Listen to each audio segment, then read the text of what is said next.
नमस्कार दोस्तों। जैसा कि आप सभी को पता है कि अभी कुछ समय पहले मैं अपनी बेटी को मुंबई से लेकर के आई, तो आज मैंने इसे भी अपने साथ में बिठाया हुआ है कि चलो कुछ जो 14 दिन का क्वारंटाइन पीरियड रहा, उस दौरान हमारा जो भी अनुभव है वो हम चाहते हैं कि हम आप सभी के साथ शेयर करें। तो हंसने की क्या ज़रूरत है? आरशी, कम से हाय। तो आरशी बहुत परेशान थी, जैसे आपको पता है। पहले क्या था कि आप भी थी। ऑब्वियसली माँ हूँ, परेशान होंगी।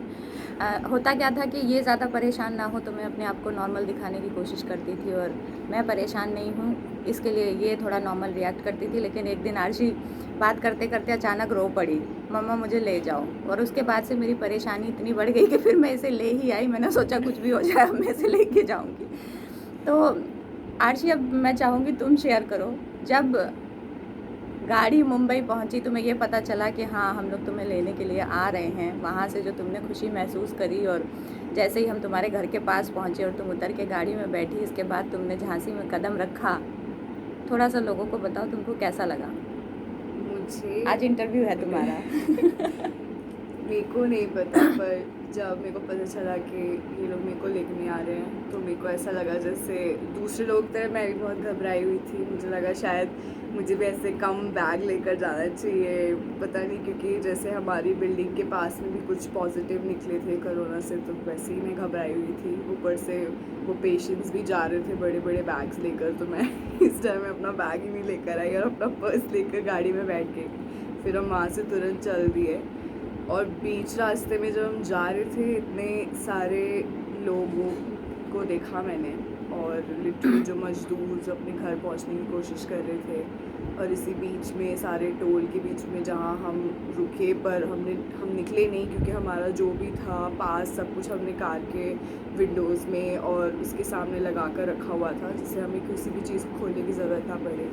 और फिर उसके बाद जो भी पुलिस चौक था जहाँ पे चेकिंग चल रही थी, वहाँ हमने अपना मास्क पहना रखा, ग्लव्स पहने थे। तो उस टाइम पे मेरे को बहुत घबराहट हो रही थी देख के लोगों को कि कैसे यहाँ पे सारे पुलिस वाले खड़े हुए हैं और किसी ने पकड़ लिया और किसी ने मुझसे बोला कि नहीं आप वापस गाड़ी लेके जाओ। और ऐसा मोमेंट आया था जहाँ पे हम एक पुलिस चौकी पे हमारी चेकिंग हुई थी, वहाँ टोल पे पे हुई होगी ना पुलिस टोल चेक? नहीं था, वो पुलिस चेक ही था, एक अलग अच्छा। से उन्होंने रोड पे लगाया रखा था। तो उन्होंने बोला कि ये आपका जो पास है ये ख़त्म होने वाला था, अब गाड़ी मोड़ लो। मैं उस टाइम पे ऐसे हो गई थी, अब तो हम इंदौर से आगे आ चुके हैं, अब कैसे गाड़ी मोड़ ले यहाँ से वापस जाए। तो उस टाइम पे काफ़ी हम लोगों ने उनसे बात की और बोला कि नहीं इम्पॉर्टेंट है जाना, अब हमारे पास है, बात करी। उस टाइम पे बहुत घबराहट हो गई थी, बट जैसे तैसे हम सेफली घर पहुंच गए, क्योंकि हमने कहीं गाड़ी भी नहीं रोकी। हमारे पास सब कुछ मेरी माँ ने रखा हुआ था गाड़ी में खाने के लिए, इतने सारा खाना बैठकर, और फिर वो ख़त्म भी नहीं हुआ। पर हमारे पास लाइक कोई ऐसी सिचुएशन नहीं आई जहाँ हाँ, हम हम उतर के इतना कुछ खाना ले लेके रहे। गए थे कि हम वहाँ से वापस लेके आ गए, लेकिन वो खाना ख़त्म नहीं हुआ। मेरी माँ ने पानी जो रखा था उसमें बर्फ़ डाल के रखा हुआ था, जो कि पूरा एक बर्बाद हो चुका था। तो प्लीज़ कोई भी अगर ऐसे पास के साथ जा रहा हो किसी को लेने, तो अपनी कंटेनर नहीं, में वो या बर्फ़ किसी मैंने चीज़ नहीं में भी डाली थी, ना मेरी प्लीज़ वो पानी में हमारे यहाँ जो बर्फ़ मत काम करती है उसने डालिएगा, डाल दी क्योंकि थी। हमारा वो पानी पूरा वेस्ट हो गया था। और होपफुली हमने एक्स्ट्रा बॉटल्स रखी हुई थी। एक्चुअली क्या होता है, जब हम पानी में बर्फ़ डाल देते हैं ना, तो वो उसने बेचारी ने अपनी अच्छी सोच के चलते डाला कि दीदी को ठंडा पानी मिलेगा, लेकिन वो बर्फ़ जब पिघल जाती है तो नीचे प्रेसिपिटेशन हो जाता है, इस वजह से पानी जो कौन होता है वो। बेचारी आप? अरे काम वाली भाई हम्म। उसने रख करके दिया था। फिर घर आई तो कैसा लगा? फिर घर जब मैं आई तो मेरे को पता चला कि ये कितना सीरियस है। मतलब जब मैं घर आई सबसे पहले तो मुझे ऐसा लगा कि मैं सेलिब्रिटी हूँ, कि सारे मोहल्ले वाले बाहर आकर ऐसे खड़े हो गए और उन्होंने मेरे को देखना शुरू कर दिया, घूरना शुरू कर दिया, मुंबई से आई है। लड़की। और मैं डर गई।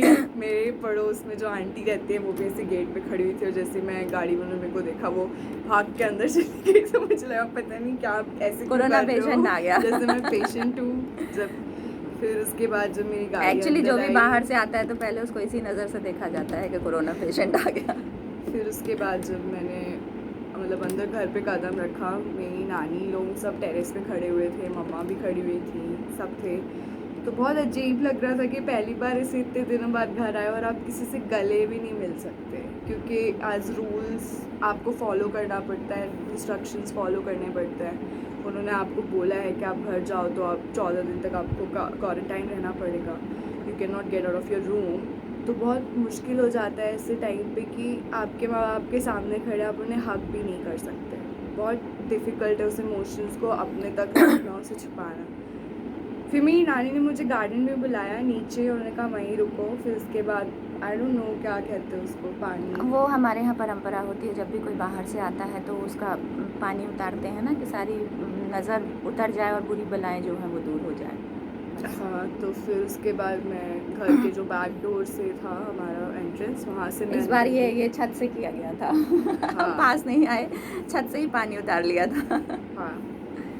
फिर उसके बाद थोड़ा माहौल थोड़ा इमोशनल हो गया था, मुझे लगा इससे पहले सब रोने लगे, मुझे ऊपर चले जाना चाहिए बैक डोर एक्चुअली से। जब बच्चे बाहर रहते हैं और फिर आते हैं यहाँ पर तो वो एक फीलिंग ही अलग होती है, क्योंकि एक अंदर एक खुशी का भाव होता है कि चलो अब हमारा बच्चा सेफ जगह पे है और हमारे साथ है। सबसे बड़ी चीज़ ये है, दूर था तो हम परेशान थे, तो वो फीलिंग हम जब आंखों में आंसू आते हैं तो उसके लिए शब्द नहीं होते। बस इतनी सी बात है। आते ही साथ आर्ची ने बाहर सीढ़ियों से ऊपर गई और वहीं बाथरूम में नहाया और सीधे अपने कमरे में चली गई। इसने पहले ही मेरे सामने शर्त रख दी थी कि मैं एक ही शर्त पे आऊँगी, चाहे कुछ हो जाए, कितना भी हो जाए, मम्मा किसी ने मुझे गले नहीं लगाना है, मुझे चुपचाप मेरे कमरे में मेरा सारा सामान रख देना। पूरी लिस्ट इसने बता दी थी, बाथरूम में ये रखना, वो रखना, इसकी सारी ज़रूरत की चीज़ें हमने पहले ही रख दी थी।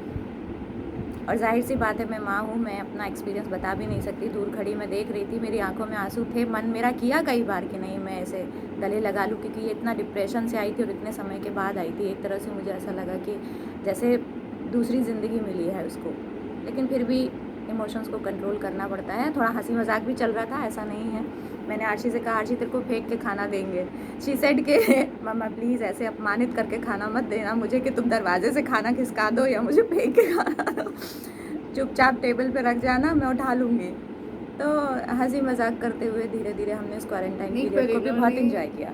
सबने बहुत कोऑपरेट किया, क्योंकि जब मैं ऊपर गई मैं एकदम सब कुछ क्लीन किया, मैंने अपने कपड़े धोए, सब कुछ मतलब जैसे नॉर्मली मैंने अपने घर में कुछ भी नहीं किया जब भी मैं आई हूँ। या तो मैं अपने बैग्स फेंक देती थी या मैं उससे कपड़े रख देती थी कि चलो आप धो दो इसको, कर दो। हाँ, इसका बैग भी मैं खोलती थी, इसके सारे कपड़े निकालना, इससे पूछ के कौन से धुले हैं कौन से नहीं। को अनपैक नहीं किया। पहली बार ऐसा हुआ जहाँ पे मैं खुद से सब कुछ कर रही हूँ, अपने कपड़े धो रही हूँ, नहा कर फिर नीचे आई मैं। उसके बाद मेरे को मेरे रूम में गर्म चाय मिली।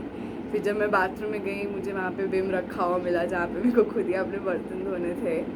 फिर 14 दिन तक रूम पर बैठना, वीडियो कॉल पे बात करना, फिर खिड़की से झांक कर चाय मांगना, वो भी एक अपना अलग एक्सपीरियंस होता है। मैं बहुत आपको पता है हम लोग घर पे भी ना वीडियो कॉल्स में बात करते थे एक दूसरे को, एक कमरे से दूसरे कमरे में, कि क्या कर रही हो, अच्छा क्या कर रही हो। थोड़ा अपसेटिंग होता है, पर फिर ऐसा लगता है कि 14 दिन की बात है, 14 डेज। अच्छा, बहुत ऑकवर्ड सिचुएशन तब भी थी जब मैं पहले दिन जब यहाँ आई तो मम्मा ने बताया, हमारे पास कॉल आता है मेडिकल से, फिर उसके बाद टीम आती है चेकअप के लिए।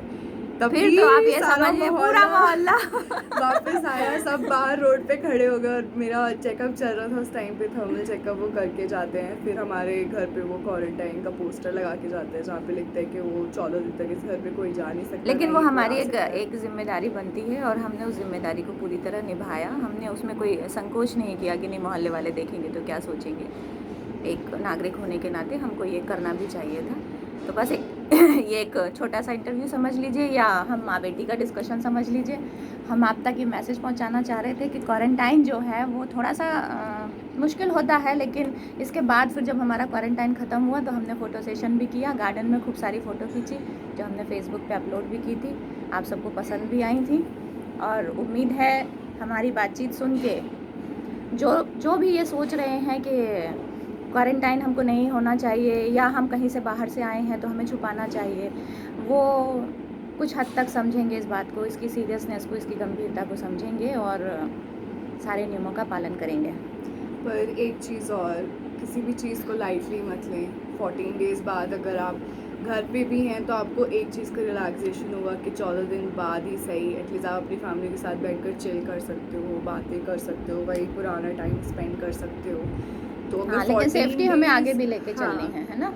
और मेरा एक मैसेज, हमारी तरफ से एक मैसेज और है सबको कि जो लोग टेस्टिंग के लिए मना करते हैं पास से आने के बाद और उसके बाद क्वारंटाइन नहीं होते हैं, अपनी केयर नहीं करते हैं, प्लीज़ ऐसा मत करिए। आपका ही नहीं, आपकी फैमिली का, आपके आसपास जितने भी पड़ोसी हैं, उन सबका सवाल है। बहुत लोग डिपेंडेंट है इन सब चीज़ों में, क्योंकि इसका कोई वैक्सीनेशन नहीं है अभी तक, और ये हम सिर्फ अपने आप को सेव कर सकते हैं अगर हम प्रिकॉशंस लें। तो लास्ट में आरशी बात को इसी बात के साथ ख़त्म करते हैं। कोरोना को हराना है आंटी और चाय। अपना हिंदुस्तान बचाना है। जय हिंद, जय भारत।